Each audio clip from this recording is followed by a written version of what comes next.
Kan I høre det op? Ja. Ja. Hej. Må godt fjerne musikken for sådan der. Fantastisk. Jeg synger nemlig af helvede til. Hej, og fedt at se så mange mennesker. Det er jo sådan, at vi har jo lavet film til biografen, så det er jo fedt at se, at I er her i biografen, og den gerne skulle ses.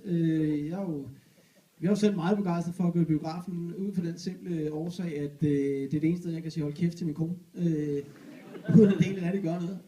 Det er jo herinde, der kan man få lov til at sige, så holder du kraftedeme med kæft. Du holder kæft, kæft! Bare sammen derhen, der gerne vil høre, hvad der foregår på lærret. Hold kæft!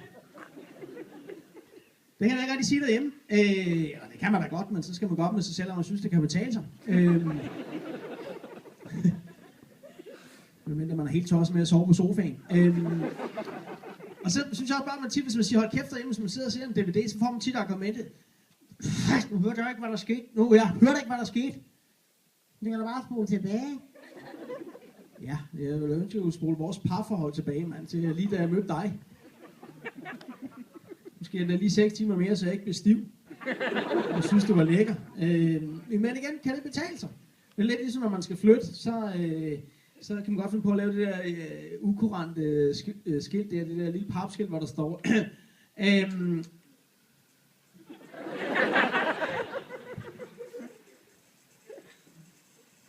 Bare kort slut.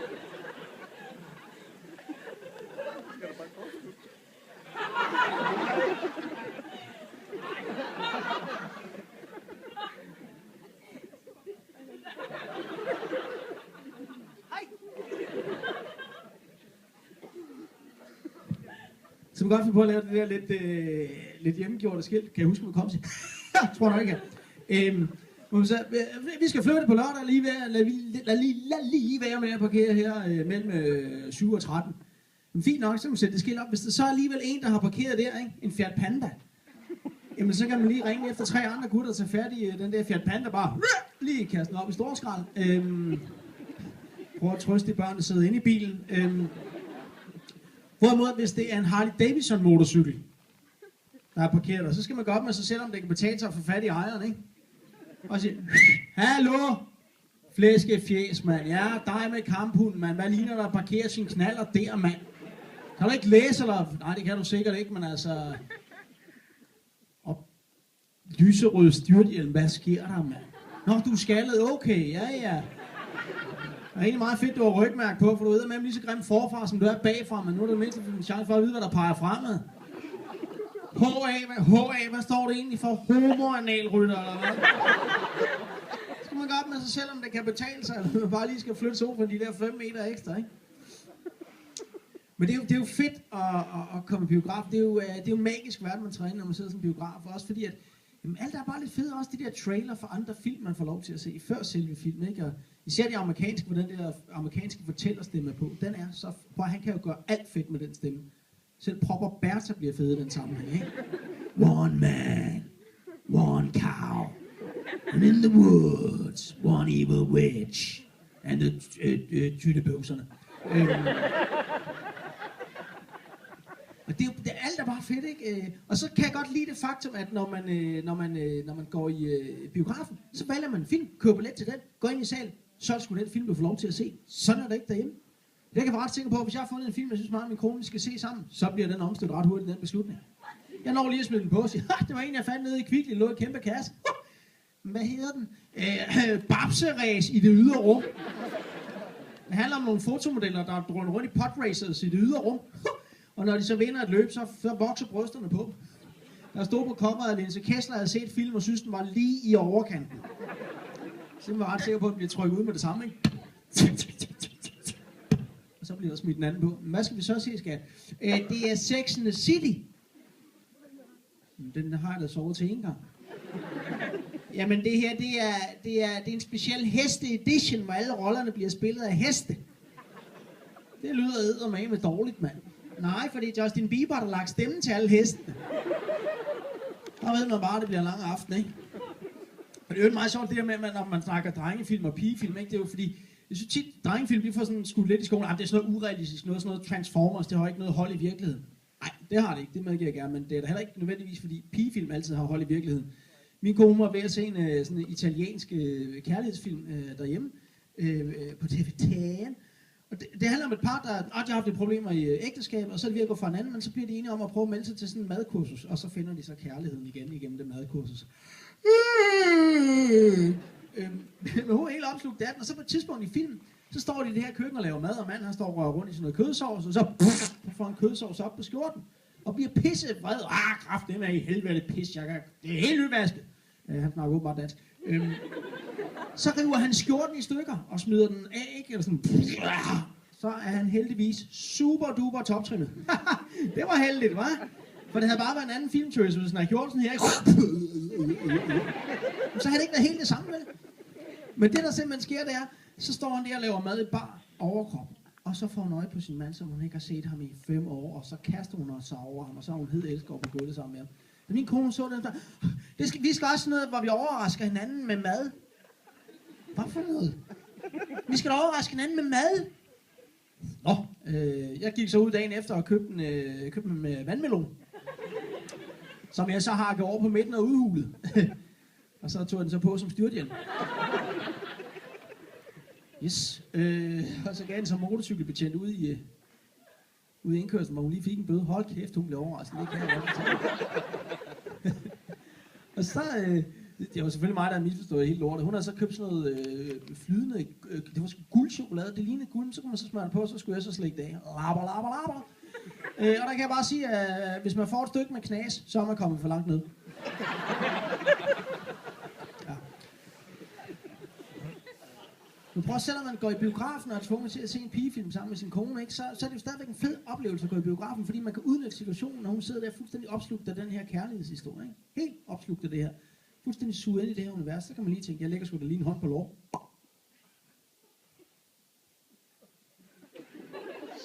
Nå, den blev ikke fjernet. Så kan man lige prøve at lege lille Peter Edderkop ned mellem lårbærserne. Og så begynder man ellers bare at lave savebevægelser op mod lynlåsen, og så er det bare lige at fodre hesten. Ja, det gjorde sidste gang, jeg var i biografen med min kone. Det er, hold kæft, hun blev sur, da hun opdagede det. Jamen skat, det var bare fordi, kom tilbage! Pissur, så ville jeg rejse mig op og gå efter hende. Tror jeg så ikke idioten, han klemte sammen med låren, så jeg ikke kunne få min hånd fri.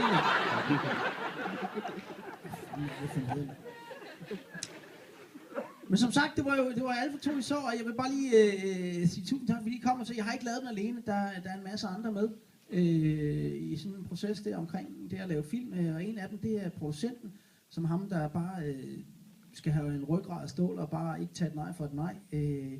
Det er hårdt arbejde, man skal være en ildsjæl, og det er han sgu også, vores producent. Og han er selvfølgelig ikke med i filmen, jeg skal bare alligevel lige skal give ham en stor hånd, fordi at han lige er med i dag. Giv en rigtig stor hånd til Ronny Fridtjof.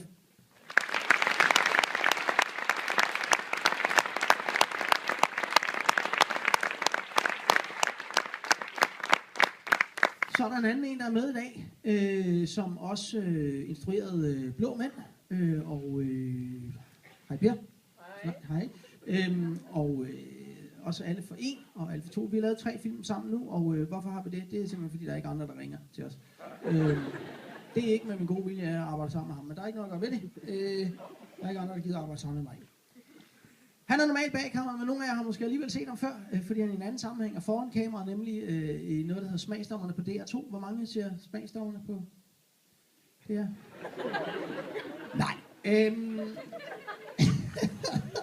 Nu har været rundt så mange steder, jeg ved, hvor der er ikke nogen, der ser Smagsdommerne på DR2. Det er lige så godt skulle lille licenspoint lige ud i logo. Altså, det er helt vanvittigt. Men jeg har set programmerne på gange, fordi han er med, og jeg undrer mig den dag over, at han vælger at lave fjernsyn og ikke radio med det ansigt. Men nok om det. Giv en rigtig stor hånd til filmens instruktør, Rasmus Heide.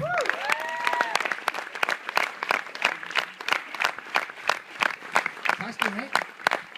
Vi har simpelthen glædet os så meget til at få lov at vise den her film. Den har taget 2 år at lave, så er man unægteligt lidt spændt. Ja, jeg skal måske lige starte med...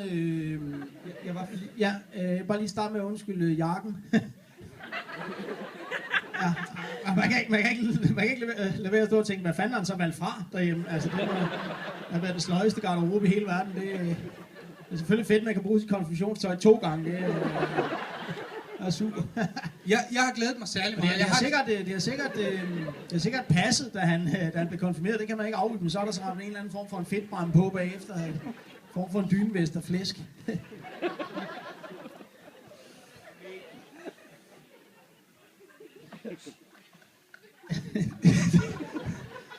Det er altid specielt for mig at komme tilbage til. Jeg har sådan lidt, jeg synes lidt det er hjemmebanefordel herovre, hvor man er vokset op, og det er også den her biograf jeg selv plejer at gå og vokset. Nej, jeg kan sige det på den måde, som instruktør er det bare en kæmpe stor fornøjelse at få lov til overhovedet at være til stede i biografsalen, lige præcis når I for allerførste gang ser, hvor lille Mick Øgendahl er i virkeligheden. Det er rigtig simpelthen overraskende, men det er den samme, det er den vi brugte.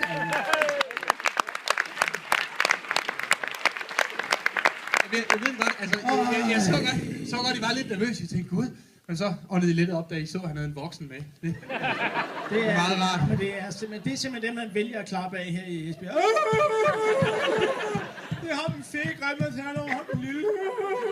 Ja, der er en naturlig skepsis, det forstår jeg godt. I har selvfølgelig tænkt, hvordan får man sådan en som Mick Øgendahl til at fungere op på lærredet mellem rigtige skuespillere. Det er heller ikke let, det kan jeg lige så godt sige, det er ikke let. Det begyndte at gå godt, da jeg læste en bog om instruktion af børn. Det viste sig, at den teknik fungerede helt perfekt. Simpelthen gemme kameraet, tænde, slet ikke fortælle noget til Mick, og så bare lege med ham. Og det er faktisk de scener, han spiller allerbedst i, det er dem, han ikke ved, han er med. Det afslører så desværre også, hvad det er for nogle syge lege, han godt kan lide at lege. Ja, og jeg vil da også gerne lige komme med en enkelt præventiv serviceoplevelse, eller servicemeddelelse, hvis man under filmen har kommet til at sidde bag en type eller Rasmus Heide, hvor hovedet måske lige er det bredeste, og ørerne måske ikke sidder så langt ind til skallen, som de burde, så kan man næste gang, man er biografen, lige bede vedkommende om at kravle lidt ned i sædet der, så man, det er jo lidt ærgerligt at optage filmen i så bredt et format, og så er det kun lige emnestykkerne, man får. Var filmen god? Jeg er ude i siden, var den sgu okay? Det er ikke et problem, man har, hvis man sidder bag ved dig, Mick. Det tror jeg ikke, man opdager. Nej, ikke med mindre for rejsning i hvert fald. Og man kan jo kun gisne om, hvordan i alverden Rasmus Heide, han er kommet ud af bundtøjet på sin mor i tidernes morgen, ikke? Altså, der må gå en kvinde rundt i det ganske land, der bare bliver kaldt cowboyderkvinde der, fordi hun er bare fuldstændig udbasuneret dernede, ikke? Hun må have en bundslus med en diameter, der bare ikke er til at spøge med, altså. Jeg var da ikke håbe på hende, at hun tager en lovkort nederdel på, så rammer en gang modvind samtidig, fordi så kommer det til at slå med en puste i toppen af en tom flaske. Eller er det nok nærmere? Det var dit servicemeddelelse. Ja, det var lidt. Ja, det blev lidt langt. Jeg synes, den indeholdt ikke kun strengt nødvendig info, vil jeg sige. Nej, men servicemeddelelse, fair nok. Jeg kan se, flere har købt popcorn og slik og haft ting ind at spise. Der burde I nok have fået at vide til at starte med, at det skal man altså spise hurtigt ved den her film, for der går ikke så lang tid, så kommer de der scener, hvor Mick ikke har så meget tøj på, det dræber enhver appetit. Det er virkelig ked af, hvis popcorn er røget op igen, jeg beklager meget de scener. Han har ikke forstået det her. Grunden til, at de scener er lagt ind i filmen, det var fordi, da jeg sad og skrev filmen, der kunne godt mærke, at det var lidt af en drengerøvsfilm, vi var ved at lave, så jeg tænkte, der skal også være something for the ladies. Så, jeg har faktisk overvejet, at man skulle smide en advarsel op ude på plakaten, hvor der står, at det kvinder skal ind og se alle for 2, så husk lige håndklæde at sidde på. Ja.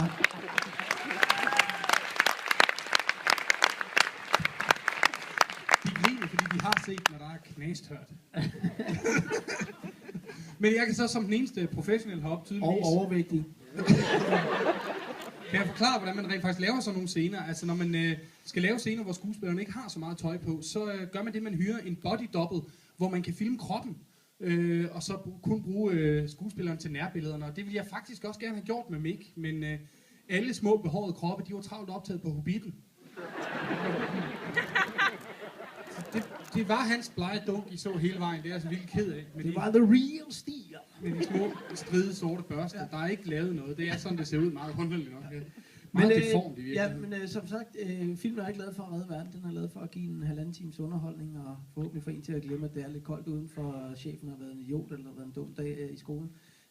Det er det, den i al beskedenhed gerne skulle kunne, og det håber vi, den har kunnet indfri. Men vi vil i hvert fald bare sige tusind tak, fordi I kom. Tak fordi I kom.